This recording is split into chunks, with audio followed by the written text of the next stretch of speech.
L'armée malagasy vient d'être dotée de nouveaux équipements vestimentaires par l'État malagasy, de la tête jusqu'aux pieds.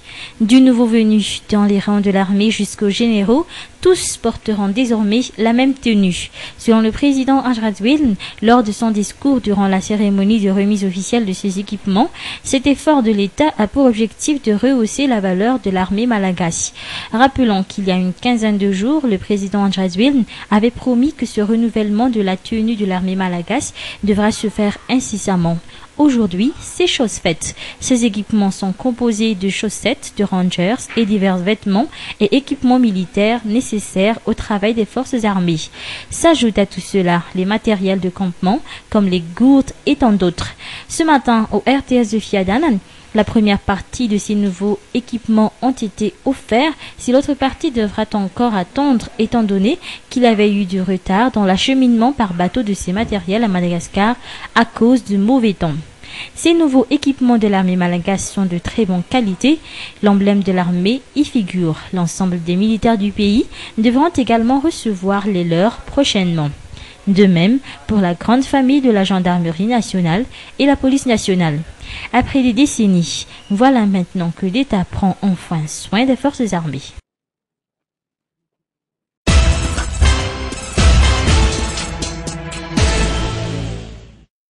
C'est par le biais d'une conférence de presse et par vidéo en direct d'Afrique du Sud que l'ancien chef d'État malagasy Ravalomanana Mark a annoncé ce jour au Carlton à Anous à ses partisans qu'il sera bel et bien là samedi prochain par un vol à destination de l'aéroport d'Ivat dans la capitale. Et par cette vidéo dont on ignore si elle a été réellement diffusée en direct ou pré-enregistrée que ce dernier a montré son billet d'avion pour ce samedi. D'après Ravalomanana, il se dit prêt à revenir à Madagascar suite à la sollicitation de ses partisans. C'est un coup d'État. Je suis toujours le président de la République de Madagascar, élu démocratiquement, et par la Constitution malgache en 2007. Et je suis toujours le président de la République et l'Union africaine, la SADC et les autres communautés internationales me respectent comme ça. Deuxième point, je n'ai pas peur de retourner à Madagascar parce que je ne suis pas de mal pour mon pays. Comme je vous avais dit, ce n'est pas fait de mal à mon pays. Toujours selon ses explications, une fois de retour au pays, il conviera toutes les forces vives politiques pour une grande réunion de sortie de crise dans le cadre du processus malgacho-malgache. La feuille de route proposée par la SADC et presque acceptée par l'ensemble de la communauté internationale a été tout simplement reniée par Ravalomanana lors de cette conférence de presse, lui qui a toujours compté sur la position incertaine de la communauté internationale sur le cas de la crise malgache. Celle-ci n'est qu'une proposition du docteur Simao, avance-t-il. Elle n'est même pas de la SADC. Par ailleurs, il a lancé un appel à l'endroit des forces armées pour qu'elles renforcent leur solidarité. Ainsi, plusieurs points restent à éclaircir concernant ce probable retour de l'exilé de Johannesburg.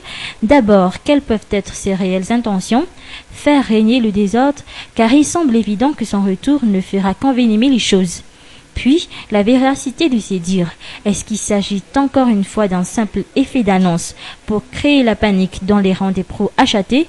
De toutes les manières, bluff ou pas, le régime actuel est déjà prêt à prendre toutes les dispositions nécessaires pour affronter toutes sortes de troubles qui pourront accompagner ce retour annoncé du président démissionnaire Ravalomanana Mark au pays. Les forces armées ne toléreront pas toute intention de semer le désordre, que ce soit dans la capitale ou ailleurs.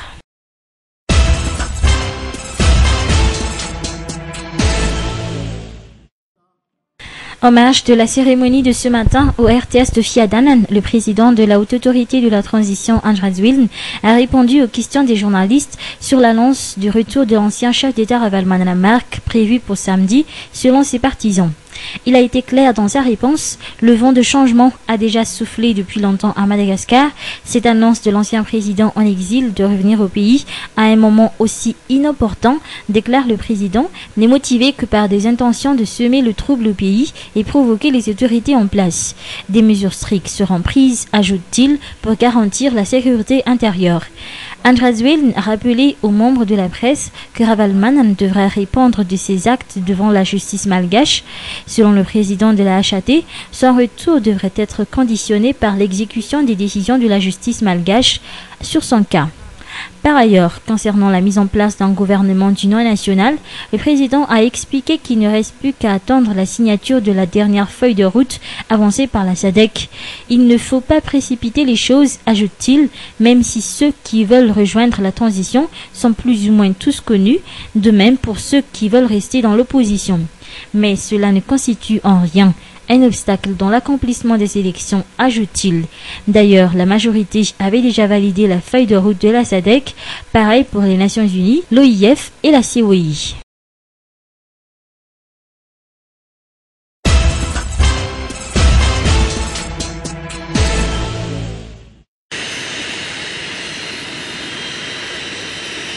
La forte délégation comorienne, conduite par son président, son Excellence Ahmed Abdallah Mohamed Sambi, a foulé le tarmac de l'aéroport international d'Ivat dans la soirée d'hier vers 21h35.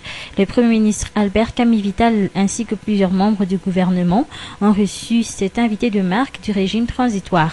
Lors d'un bref entretien avec la presse locale, le chef d'État de l'Union des Comores a déclaré qu'il est en visite officielle à Madagascar pour soutenir le peuple malgache dans leur démarche pour la recherche d'une solution définitive à la crise. Et je suis là, tout d'abord pour renforcer nos relations bilatérales, mais aussi pour venir accompagner et soutenir la population malgache.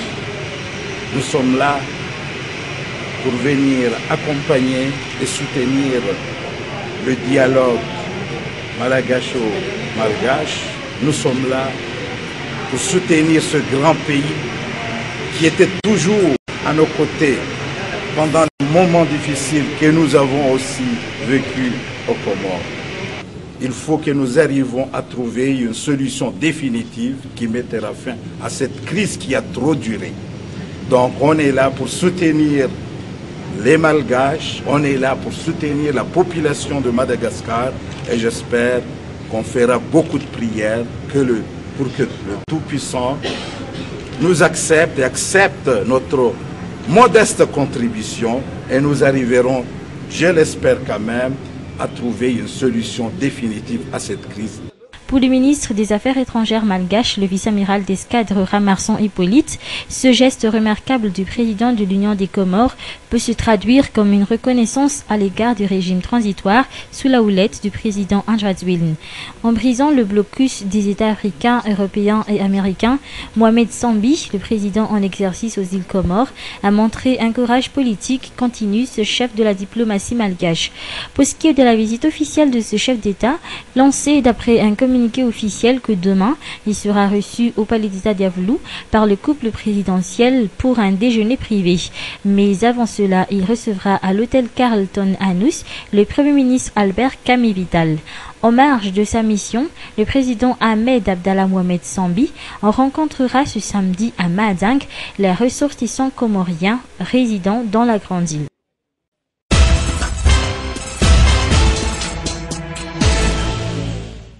Les membres au sein de l'Escopole non parlementaire ont tenu ce jour à émettre leur point de vue concernant la situation politique actuelle du pays. Ils ont effectué à l'adresse des politiciens qui disposent encore de compétences et de qualifications au sein de chaque mouvance qui refuse d'entrer dans la phase de sortie de crise, à couper le cordon ombilical et de prôner en premier lieu le service qu'ils pourront donner à la nation et mettre fin en parallèle à l'adhésion aux idéologies de ces chefs de mouvance qui se présentent comme des blocages à l'avancée du pays vers une sortie de crise. En effet, selon eux, chaque mouvance abrite des personnes responsables qui pourraient offrir quelque chose à leur pays. Concernant le refus de l'ancien chef d'État de reconnaître la feuille de route initiée par le docteur Leonardo Simao au nom de la SADC, l'Escopole non parlementaire met en avance le principe de subsidiarité qui donne l'aptitude à un responsable désigné de prendre des décisions ou d'effectuer une mission au nom de l'association. C'est ce qui a été fait dans le cas de la réalisation de cette feuille de route par le docteur Leonardo Simao au nom de la SADC, ont toujours rappelé les membres.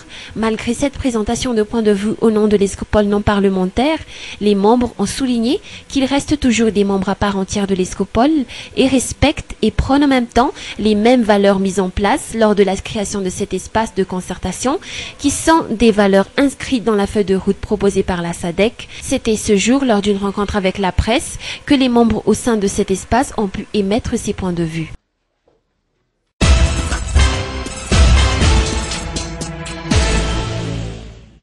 Les chiffres relatifs au bilan de la situation durant le passage du cyclone Bingiza dans la Grande Île ne cessent de s'alourdir.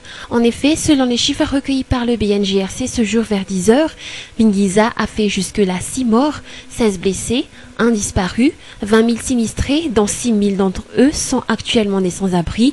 200 infrastructures ont été détruites, comprenant des écoles et des centres de santé, et 500 hectares de rizières se trouvent inondés.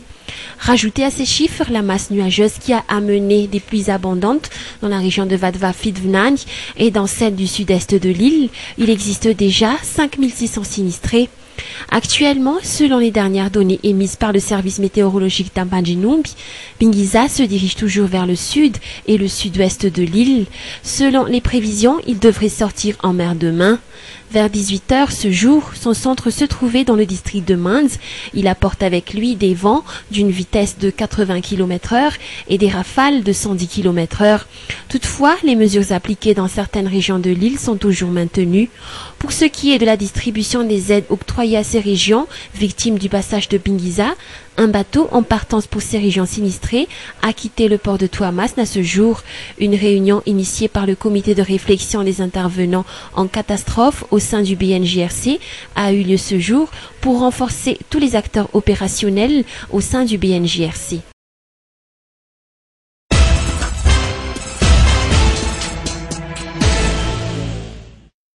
La remise du trophée du jeune entrepreneur 2010 s'est déroulée ce jour dans les locaux de la BNI Annalakil, organisatrice du concours. Pour cette 8e édition, l'honneur revient aux femmes. La palme a été décernée à la gérante et directrice commerciale et marketing de Mada Tours and Business Travel, Tahira Manansou. Cette femme d'affaires a en effet présenté au jury un projet innovant touchant le domaine du tourisme avec sa toute nouvelle offre Smellbox. Elle ambitionne d'offrir à ses clients un pack comprenant tous les besoins des voyageurs qui ne veulent pas perdre de temps. Un nouveau concept à Madagascar, mais déjà très en vogue en Europe, où les clients sont satisfaits par un pack voyage personnalisé. Ce projet est aussi créé pour promouvoir la destination Madagascar, que ce soit pour les Malgaches que pour les touristes étrangers. À part le trophée TGE que la BNI a remis à la lauréate ce jour, elle devra également bénéficier d'un crédit à taux zéro pour la première année en guise de cadeau pour démarrer son projet. Le concours du jeune entrepreneur n'est pas seulement un simple concours, il apporte la reconnaissance professionnelle et le soutien qu'il faut à chaque entrepreneur ambitieux. Ce concours est ouvert aux jeunes entrepreneurs de moins de 40 ans ayant enregistré un chiffre d'affaires de 100 à 200 millions par an. Comme l'année dernière, le ministre de l'économie et de l'industrie, Kenina Richard, a prouvé de par sa présence à cette remise de trophée le soutien de l'État dans la promotion des créations de petites et moyennes entreprises et le secteur privé en général.